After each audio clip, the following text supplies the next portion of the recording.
Finalmente, el paso 3 corresponde al cronograma. El cronograma, lo que buscamos es poder definir unas actividades estructurales y los tiempos aproximados de ejecución de cada una de ellas para lograr la aprobación y revisión de ese plan de ordenamiento territorial. Lo primero que hacemos en este acompañamiento para la definición de ese cronograma es que habrá que identificar la gestión de los recursos económicos. Ese es el primer factor.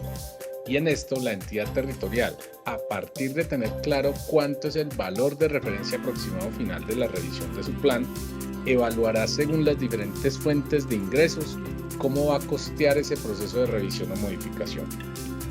El segundo factor es la formulación y aprobación de un proyecto. Ahora bien, si el municipio opta por acceder a los recursos del Sistema General de Regalías o alguna agencia internacional, deberá diligenciar la MGA y posteriormente viabilizar, priorizar y aprobar ese proyecto en particular. Acá el DNP va a acompañar en la aprobación de ese proyecto formulado. El tercer factor es un acompañamiento en particular del DNP en la estructuración de los términos de referencia de ese proyecto aprobado que saldrá a concurso y demás. Aquí el DNP hará ese acompañamiento en la estructuración de estos términos de referencia, teniendo claras las premisas definidas para la estrategia y es la competencia institucional. Acá nos vamos a enmarcar en lo que específicamente las competencias establecidas por el legislador nos permitan. El cuarto factor es adelantar todo el proceso de selección. Aquí se deberá realizar la publicación de los documentos y los formatos establecidos por ley, además de evaluar y adjudicar el proponente específico que se establezca.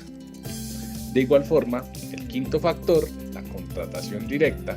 Para este caso, el municipio, si cuenta con esos recursos, hay que definir, según sea la apropiación presupuestal por año, cuáles son las diferentes fases en que se va a realizar esos respectivos productos que van a permitir revisar o modificar el POT.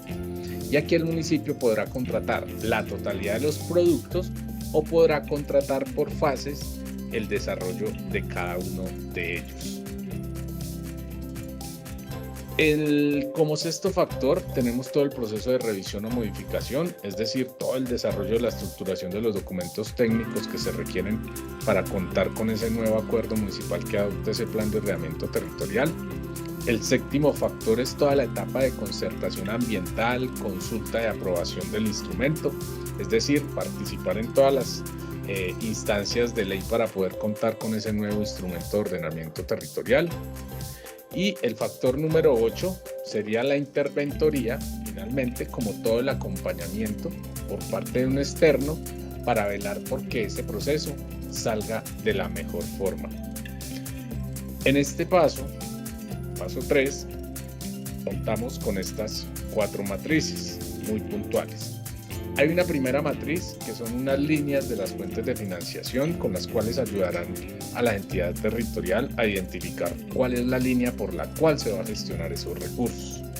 Hay una segunda matriz que es el cronograma para los recursos propios, ¿sí? Acá hay unos tiempos preestablecidos para lo que se debería adelantar en materia de lo que corresponda a recursos propios. Hay una tercera matriz que es el cronograma cuando formula un proyecto de regalías y son regalías directas o inversión local y regional del 60%. Para esto también hay unos tiempos y unas actividades preestablecidas. Y hay una cuarta matriz para proyectos del Sistema General de Regalías, son regalías regionales del 40%, donde también se establecen esas actividades estructurales y tiempos estructurales. Cada uno de estos cronogramas tiene unas particularidades diferenciales en materia de actividades y en materia de tiempos. Nos referimos al cronograma de recursos propios y a los de regalías del 60 y del 40%.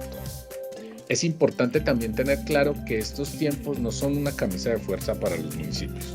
Estos tiempos son flexibles de acuerdo a esa realidad territorial, de acuerdo a esa necesidad en la que se encuentra el municipio frente a la información con la que pueda contar esta entidad territorial para no tener que ser contratada nuevamente.